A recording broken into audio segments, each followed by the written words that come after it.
여러분, 중요한 건 우리가 쉼도 필요하지만 쉼 이후에 내가 구체적으로 무엇을 해야 될 것인가에 대한 자기 인생의 준비가 되어 있는가, 굉장히 중요한 부분이 될 수 있습니다. 그래서 우리가 잘 아는 켄터키 프라이드 치킨에 우리가 할랜드 샌더스라고 하는 분이 계십니다.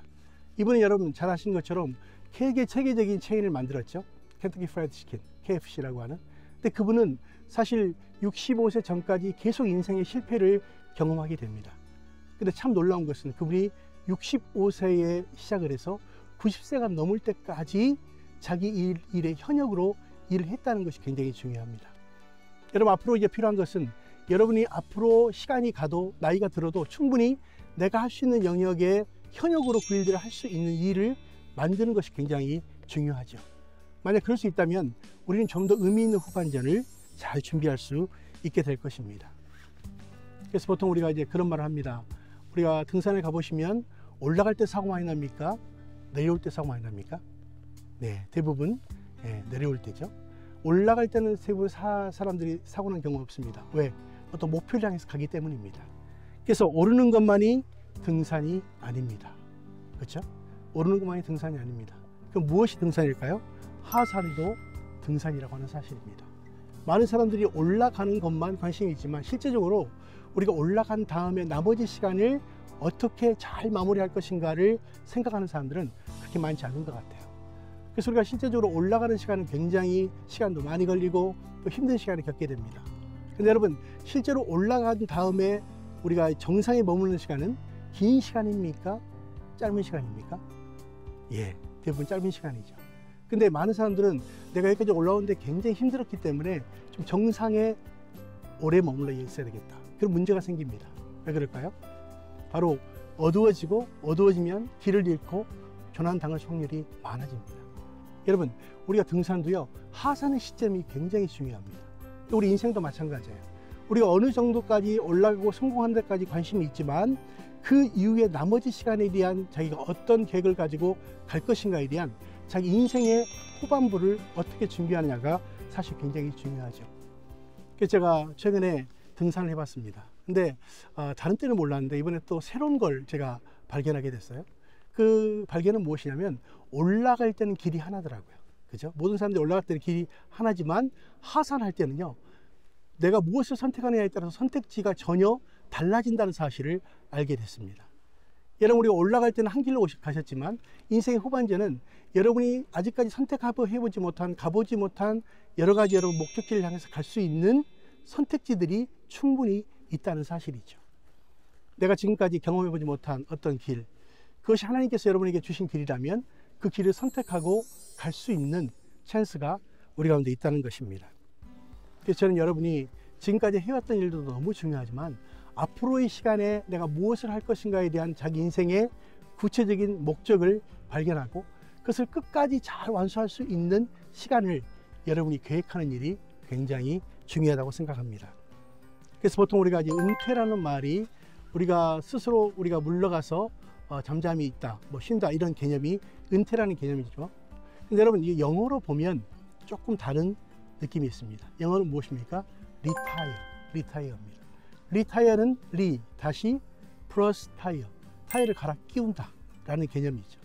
우리가 지금까지 왔던 시간이 열심히 왔기 때문에 이제 앞으로의 시간을 더 멀리 가기에 필요한 것은 무엇입니까? 리타이어 하는 것입니다. 다시 타이어를 갈아 끼우는 거죠.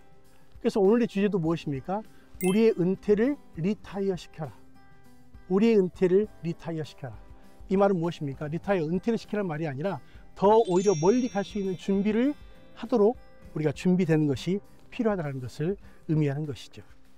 그래서 저는 여러분, 우리가 인생의 후반전은요, 우리 은퇴의 개념을 다시 재정립할 수 있었으면 참 좋을 것 같습니다. 그렇다면 여러분, 우리가 은퇴라는 것이 그냥 끝이 아니고 새로운 시작을 위한 두 번째, 세 번째 인생을 충분히 도전할 수 있는 그런 시간이 될 수 있다고 이야기하는 거죠. 그래서 여러분, 성공하는 사람들에게는요, 4가지 중요한 공통점이 있다고 합니다. 그래서 컬리커트라는 사람이 전 세계의 사람들을 대상으로, 성공한 사람들을 대상으로 설문을 했습니다. 그랬더니 중요한 4가지의 공통점이 있다는 사실이 발견되어졌어요. 성공한 사람들의 4가지의 공통점. 그 첫 번째는 무엇이냐면 IQ입니다. 얼마나 머리가 좋은가. 물론 머리가 좋아서 성공할 수도 있었겠지만 공부할 수 있는 아마 확률이 더 많았을 것이다 라고 우리가 예상해 볼 수 있겠습니다. 두 번째는 무엇이냐면 지식입니다. 아무리 여러분 머리가 좋아도 뭐가 없으면 안 될까요? 네, 맞습니다. 지식입니다. 지식. 우리가 그 어떤 일에 대한 지식이 없으면 우리가 그 분야의 전문가가 될 수도 없고 성공할 수도 없게 되죠. 세 번째는 무엇이냐면 노하우라고 말합니다. 그 일에 대한 경험을 이야기하는 것이죠. 자, 첫 번째가 IQ, 두 번째 지식, 세 번째 노하우. 여러분, 그렇다면 마지막 네 번째는 무엇일까요? 여러분 상상해 보십시오. 성공한 사람들의 네 번째 공통점이 무엇일까요? 네 번째는 바로 태도입니다. attitude. 그 사람이 어떤 태도를 가지고 있느냐가 성공할 수도 있고 그렇지 않을 수 있다는 이야기가 되는 것이죠. 그래서 우리의 속담에도 그런 말이 있지 않습니까? 될성 싶은 나무는 떡잎부터 한다 라는 표현이 바로 그런 표현인 것 같습니다. 그래서 우리가 어떤 사람을 만났을 때 그 사람이 정말 앞으로 성공할 것인가 그렇지 않을 것인가를 우리가 대략은 우리가 그분의 태도만 봐도 우리가 이렇게 예측이 되지요. 근데 여러분의 인생에 대한 태도는 어떤 태도를 가지고 계십니까?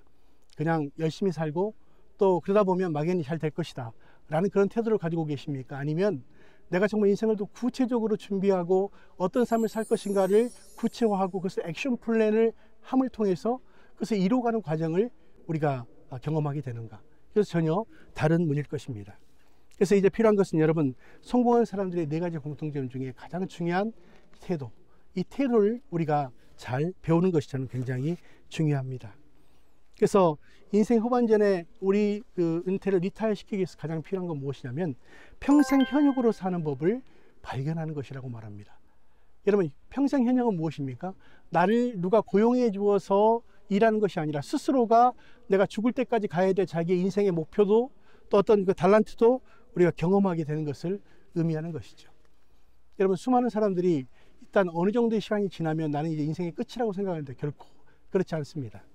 그래서 우리의 은퇴를 리타이어 시키기 필요한 것은 무엇이냐면 앞으로 내가 계속적으로 갈 수 있는 자기의 현역의 일들을 만들어가는 일. 또 다른 말로 이야기한다면 인생의 후반전은 여러분 어떤 일을 선택할 때 앞으로 이제 은퇴가 없는 일을 선택하실 수 있어야 된다는 거죠. 그 은퇴가 없는 일은 어떻게 가능할까요? 그것은 자기의 재능과 장점들을 잘 발견하고 그것을 내가 앞으로 제2의 제3의 자기의 어떤 비즈니스로 또 내지는 어떤 자기의 사업의 영역으로 또 만들어낼 수 있을 때 우리는 이제 평생 현역으로 살 수 있게 됩니다. 그래서 사도행전 20장 24절에 이런 말씀이 있습니다. 나의 달려갈 길과 주 예수께 받은 사명 곧 하나님의 은혜의 복음을 증거하는 일을 마치려 하면은 나의 생명을 조금도 귀한 것으로 여기지 않겠다. 이게 누구의 고백입니까? 사도 바울의 고백입니다.